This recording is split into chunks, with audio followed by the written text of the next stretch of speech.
All right, Dennis, it's going to be our favorite part of the day. We get to talk about sports.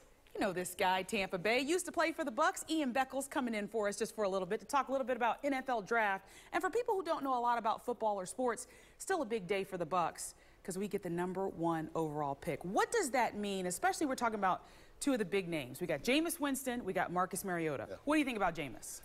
Well, it's hard to find a franchise quarterback, okay? And the Bucs are in a situation coming off a 2-14 season. Not only do you need a franchise quarterback, you need somebody to bring the spirit back. You need somebody to sell jerseys. You need some people to go in that stadium because it's been empty. And we need to get back to the old Bucs because we look like the Bucs of the early 90s, and I was there, unfortunately, and it's getting old. Yeah, it's getting old. Yeah. So you think maybe Jameis might be able to electrify the crowd a little bit. What about Marcus Mariota, though?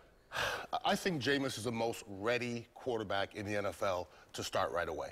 For me to say that I think he's going to be a genuine quarterback, I can't do that because a lot of that's on him and his maturity and how he studies and how he carries himself. But to me, it's clear-cut. Marcus Mariota is kind of a it's going to be a year, 2, 3, maybe 4 before he turns into a legitimate quarterback. So we don't have that time. Don't have that time and need somebody to do it on the field. All right, so you do sports talk radio. You probably have heard this voice before. So that said, what does all of this mean for the fans? Because as you were saying, we got to get some people in the stands, and that's the only way a team can feed off that energy. What do the Bucs need right now? Well, the Bucs need to figure themselves out, okay? We got this young quarterback. Once we get the young quarterback in here, then we can start building around him.